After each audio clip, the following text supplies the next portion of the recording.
Assalamualaikum warahmatullahi wabarakatuh. Waalaikumsalam warahmatullahi wabarakatuh, Bu Yani. Ya, selamat siang Pak Kudin. Selamat siang kembali, Bu Yani. Bagaimana kabarnya hari ini Pak Kudin? Alhamdulillah sehat. Bagaimana Bu Yani sendiri? Alhamdulillah, kabar saya juga baik Pak Kudin. Hmm, Alhamdulillah. Pak Kudin, Ya, hari ini akan melakukan praktek coaching ya? ya, betul sekali Bu Yani. Kalau boleh tahu dengan siapa ya Pak? Hari ini saya akan melaksanakan coaching bersama Ibu Singgih, Bu. Oh, dengan Bu Singgi. Nah, Pak Kudin, sebelum coaching, saya itu akan bertanya-tanya dulu nih Pak. Nggih, Bu, monggo silahkan. Nah, untuk praktek coaching nanti, untuk rubrik penilaian yang akan digunakan apa ya Pak? Tentunya rubrik yang akan saya gunakan yaitu mengacu pada alur tirta gitu, Bu. Oh iya ya Pak. Iya. Untuk alur cerita itu yang seperti apa ya Pak? Alur tirta sendiri itu menyangkut tentang ada tujuan, terus ada identifikasi masalah, terus ada juga rencana aksi, dan yang terakhir adalah tanggung jawab begitu, Bu. Oh, seperti itu ya Pak. Baik Pak Udin. Terus untuk kaitannya kompetensi, nah kompetensi yang ingin Bapak kembangkan itu apa? Untuk kali ini kompetensi yang akan saya kembangkan yaitu tentang pertanyaan yang berbobot, yang sifatnya terbuka sehingga nantinya diharapkan si coach ini akan menemukan ide-idenya sendiri, begitu Bu.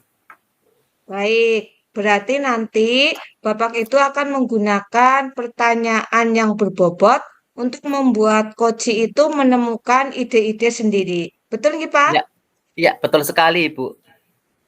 Baik, Pak Udin, kiranya hanya itu nggih, Pak. Silakan Bapak bisa langsung memanggil Bu Singgi untuk mempraktekkan praktik coaching.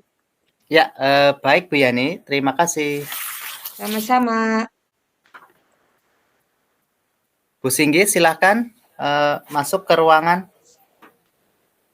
Baik, selamat siang Pak Udin. Apa kabar hari ini? Selamat siang juga Bu Singgi. Alhamdulillah kabar saya baik hari ini. Bagaimana dengan kabar Ibu sendiri? Alhamdulillah, kabar saya juga baik Pak. Mohon maaf, bolehkah saya meminta waktunya sebentar Pak? Saya mau bercerita tentang apa yang saya rasakan akhir-akhir ini di kelas Pak. Ya, silahkan untuk Bu Singgi. Dengan senang hati saya akan mendengarkannya. Kira-kira apa ini Bu yang Bu Singgi mau ceritakan? Baik Pak, terima kasih. Jadi begini Pak, akhir-akhir ini saya itu merasa bahwa murid-murid saya di kelas yang saya ajar itu kurang antusias Pak dalam menerima pembelajaran dari saya. Selain itu, jumlah murid-murid saya yang mengerjakan tugas-tugas yang saya berikan itu paling hanya sekitar 60% tiap kelasnya, Pak. Jadi menurut Bu Singgi itu apa yang diharapkan dari obrolan kita kali ini apa ya Bu? Begini, saya mengharapkan dengan kita berbincang-bincang nanti dengan Pak Udin ya, saya mendapatkan solusi dari permasalahan yang sedang saya hadapi, Pak. Yaitu solusi atas permasalahan saya tentang antusiasme murid-murid yang saya bimbing itu, Pak. Betul ya Bu. Untuk begini, jadi permasalahan yang Ibu Singgih itu hadapi adalah anak-anak belum antusiasme dalam kegiatan belajar mengajar di kelas, begitu ya Bu? Betul sekali Pak Udin. Anak-anak itu kalau di dalam kelas masih pasif gitulah, kayak kurang respon, kurang Iya. bersemangat dalam mengikuti pelajaran. Jadi malah kadang itu ada anak yang apa ya, asik ngobrol sendiri, malah kadang mungkin karena ngantuk jadi kepalanya ditaruh di meja, begitu Pak. Iya iya. Jadi menurut Bu Singgih itu hal apa ya Bu yang membuat murid-murid itu kurang antusias dalam pembelajaran, tentunya di dalam kelas bersama itu apa ya Bu?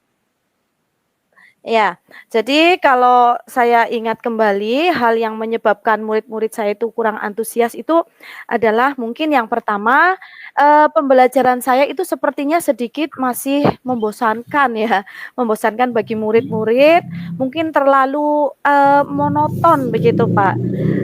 Jadi saya terlalu dominan untuk berbicara di depan. Jadi bukan berpusat pada murid, tapi malah berpusat pada gurunya begitu, Pak. Bercerita di depan murid-murid saya, kemudian yang kedua, saya tidak memberikan kesempatan, mungkin kurang memberikan kesempatan bagi murid saya untuk berpendapat aktif, berbicara dalam pembelajaran saya, begitu, Pak. Betul juga ya, Bu. Jadi kira-kira apa saja nih, Bu, yang dapat membuat murid itu antusias dalam pembelajaran, terutama di dalam kelasnya Bu Singgi sendiri itu apa ya, Bu? Ya, jadi kalau menurut saya, Pak, ini murid-murid pasti menginginkan sebuah pembelajaran yang menyenangkan, yang bikin dia asik lah menurut dia, tidak monoton dan juga tidak membosankan. Mungkin dengan adanya praktek atau mungkin ada juga pembelajaran outdoor di luar kelas, mengajak ke luar kelas, begitu mungkin, Pak. Iya, betul sekali saya sependapat dengan Ibu Singgi. Lalu kira-kira menurut pendapat Ibu Singgi sendiri, apa saja yang bisa membuat murid-murid asik dan tidak membosankan selama pembelajaran? Kira-kira apa ya, Bu? Ya, mungkin kalau menurut saya ya, pembelajaran itu harus yang pertama berpusat pada murid, Pak. Kemudian murid itu senantiasa diminta aktif dalam kegiatan pembelajaran, aktif berpendapat. Selanjutnya ada ice breaking di dalam pembelajaran itu atau games-games yang menarik ya tentunya dalam pembelajaran yang saya lakukan, begitu, Pak. Oh ya, betul sekali. Lalu menurut Bu Singgi sendiri, mengenai tugas ya, Bu, yang diberikan kepada murid, apakah selama ini termasuk dalam penyebab sehingga kurang antusiasme dalam mengumpulkan tugas begitu, Bu? Iya, kemungkinan karena tugas saya yang saya berikan itu ya mungkin terlalu banyak ya Pak ya, dan berisi banyak pertanyaan-pertanyaan, kemudian jadi tanpa memberikan sumber belajar yang beragam, juga yang mengasihkan buat anak-anak begitu Pak kalau menurut saya. Kalau boleh tahu, Ibu Singgih itu dalam menggunakan sumber belajar apa ya, Bu, ya kalau di dalam kelas? Ya, saya di dalam kelas itu dalam proses pembelajaran biasanya memberikan sumber belajar dengan menggunakan buku-buku yang tersedia di dalam perpustakaan, Pak. Kira-kira menurut Ibu apakah ada sumber belajar lain selain buku teks dari perpustakaan tadi, Bu? Iya, kalau saya pikir itu ada ya, Pak.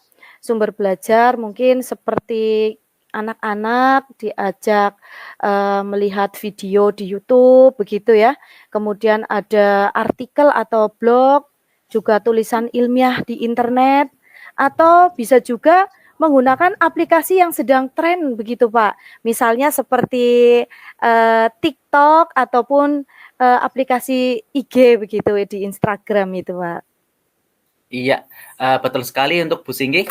Saya yakin dalam penggunaan apa ya, istilahnya bermacam-macam sumber belajar dalam kelas pastinya akan membuat murid-murid itu antusias, terutama dalam pembelajaran Ibu di dalam kelas. Itu pasti seperti itu, Bu. Iya, betul sekali ya, Pak ya. Jika siswa yang antusias idealnya pada level 10 dan tidak idealnya itu di level 1, maka untuk pada saat ini, Bu, yang di dalam kelasnya Ibu itu posisi anak-anak itu di level berapa ya, Bu? Kalau posisi saat ini, Pak, itu bisa dikatakan pada level 6. Karena anak-anak lebih banyak yang kurang antusias begitu, Pak, dalam kegiatan pembelajaran. Sekiranya kalau misalkan kondisi tersebut mau dirubah, menurut Ibu sendiri, kira-kira mau sampai level berapa nih, Bu, untuk murid sendiri? Kalau menurut saya dengan melihat situasi anak-anak, kemudian dengan rencana saya yang akan saya lakukan, itu nanti saya akan merubah pada level 9, Pak. Itu sudah maksimal kalau menurut saya sih. Ya. Kalau misalkan maksimal idealnya itu di angka 9, jadi menurut Ibu Singgih sendiri, apa ini, Bu, yang akan membuat ataupun yang direncanakan Ibu dalam melakukan ataupun untuk mencapai level ideal itu tersebut, Bu? Ya, baik Pak. Mungkin yang pertama ya Pak ya, saya merancang pembelajaran yang berpihak pada murid dengan berdiferensiasi dengan penerapan KSE Pak. Pembelajaran dan melakukan kegiatan pembelajaran yang mengasihkan dengan menggunakan sumber belajar yang saya sebutkan tadi, misalnya video di YouTube, dengan TikTok, dan lainnya. Kemudian yang kedua Pak, saya akan memberikan tugas yang tidak terlalu banyak dan pertanyaannya yang mungkin tidak terlalu sulit ya Pak. Dan bentuk tugasnya juga nanti bisa saya modifikasi dengan mungkin apa ya itu intinya saya sesuaikan dengan minat dan bakat murid-murid saya Pak. Melaksanakan pembelajarannya itu secara berdiferensiasi sehingga murid tidak terkesan dipaksa dalam mengerjakan tugas itu Pak karena sudah sesuai dengan bakat dan kemampuan siswa tersebut begitu Pak.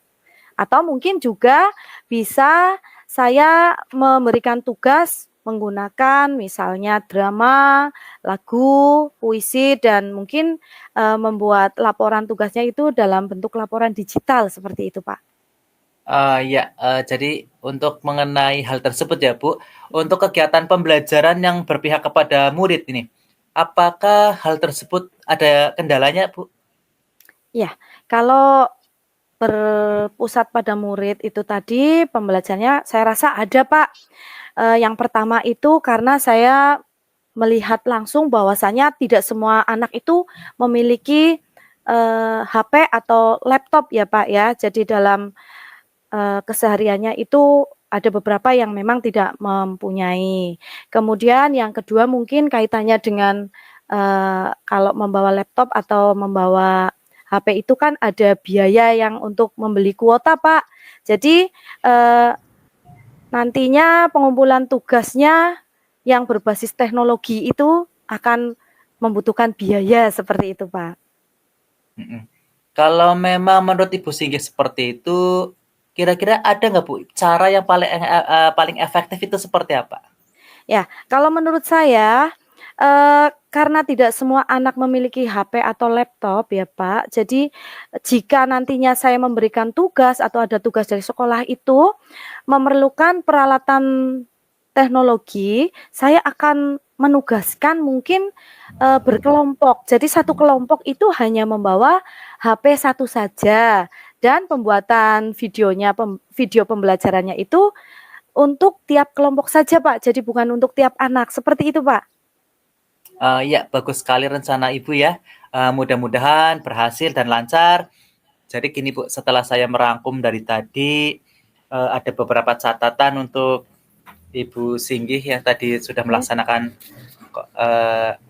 ini ya Bu, pembelajaran di kelas, yaitu tentunya dalam pembelajaran adalah agar siswa itu mampu memenuhi ataupun antusias dalam pembelajaran.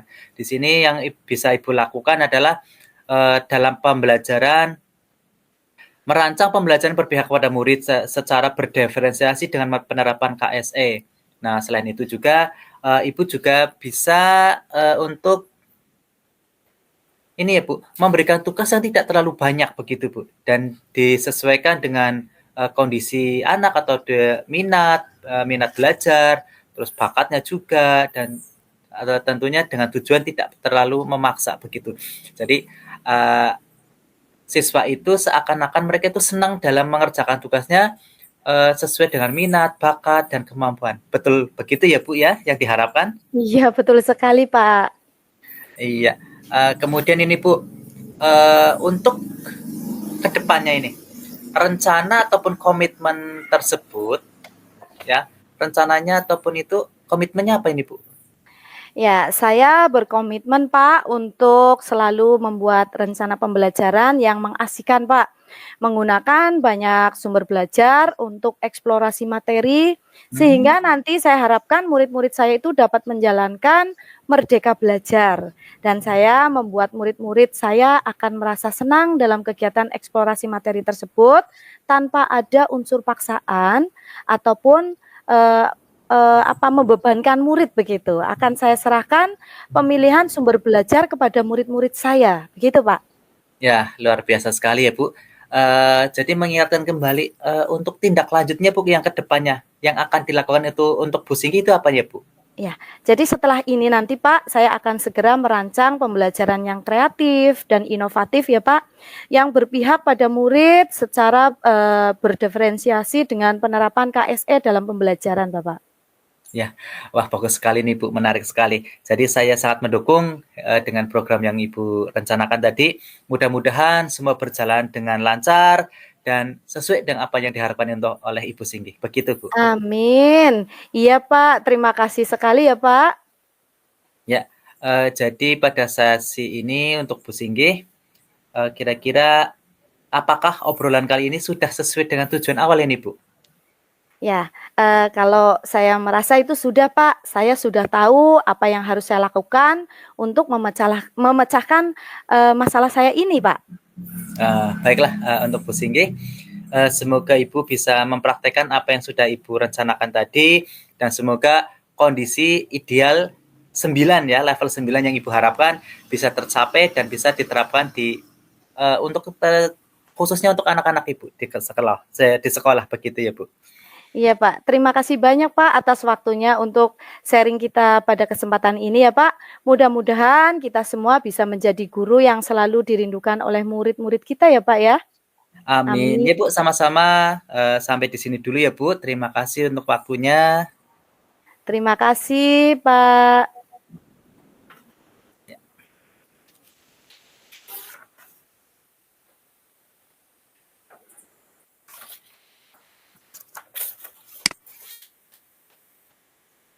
Wah, luar biasa sekali ya, Pak, tadi Iya. untuk praktek coaching yang sudah Bapak lakukan.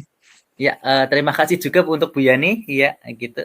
Nah, Pak, dari praktek coaching tadi, apakah indikator tadi itu yang disampaikan oleh Bu Singgi itu sudah sesuai ya, Pak? Ya, alhamdulillah sudah ada ya, Bu. Jadi di sini tadi si Coach juga sudah bisa menyebutkan ide-ide yang kreatif sehingga untuk menyelesaikan masalahnya pun tentunya apa ya, Bu, akan segera dilaksanakan begitu. Baik, Pak Udin, mohon izin nih Pak untuk menyampaikan dari hasil pengamatan saya tadi. Nah, untuk menurut pengamatan saya tadi, Bapak itu sudah menyampaikan pertanyaan-pertanyaan yang berbobot, sehingga bisa memancing koci untuk bisa menemukan ide-ide kreatif untuk bisa menyelesaikan permasalahannya. Dan tadi juga sudah bisa menyebutkan siapa-siapa saja yang nantinya akan terlibat untuk implementasi yang akan dilaksanakan. Iya, begitu betul sekali, Bu. Nah, Pak Udin, dari tiga kompetensi seorang coach, nah, yang ingin Bapak kembangkan ke depannya itu apa? Dari kompetensi yang saya kembangkan ke depannya tentunya saya masih ingin mengembangkan kompetensi pertanyaan yang berbobot, Bu. Jadi dan bersifat terbuka sehingga nanti bisa menggali potensi yang ada dari si coach dan untuk membiasakan mengembangkan ide-idenya. Begitu, Bu. Bagus sekali, Pak Udin. Terima kasih banyak ya, Pak Udin. Semoga Pak Udin ke depannya itu bisa lebih baik lagi dalam praktek coaching. Amin. Terima kasih, Bu. Sama-sama, Pak. Ya. Assalamualaikum warahmatullahi wabarakatuh. Waalaikumsalam warahmatullahi wabarakatuh.